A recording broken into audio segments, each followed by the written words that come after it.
Entire homes left out on the kerb.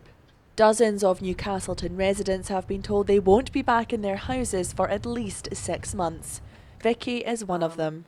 The damage is now up the walls, the flooring will have to be lifted. She says the damage is far worse than she first thought. And for several days now she's had multiple fans running in every room, doing what little she can to mitigate the damage. This doesn't feel kind of like my home anymore. It's feeling like a house as opposed to my home when I come in it.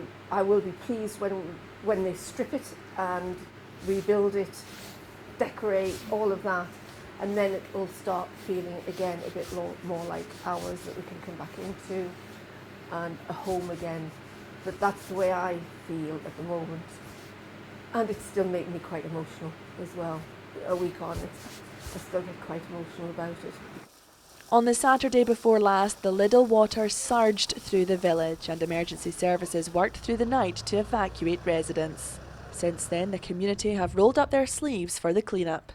The council, community council and SPHA have been working round the clock to rehome those displaced. A team of 3 of us, 4 of us meet at 7:30 every morning. We go through the list of houses that have come up that people are having to move out of, and that's grew through the week. We thought it would be a lot, but it's up to about 40 now. We're trying to find houses for. I think we've got 25 families rehoused this week. As assessors come round and check people's properties, they're finding that they can't live in them. So next week will be another challenging week. We're trying our best, and we're not moving our community out to Hoyk and other places like that. They're Newcastleton people and they'll stay here.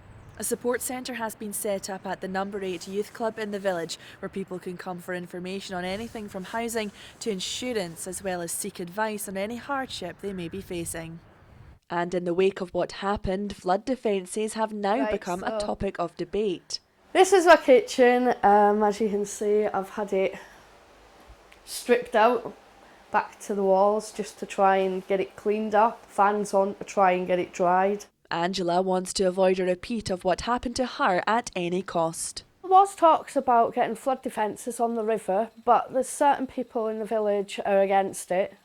At the end of the day, I think the protection of the houses that's here is more important than what it actually looks like, because some of it can be done in a way that it actually looks quite good.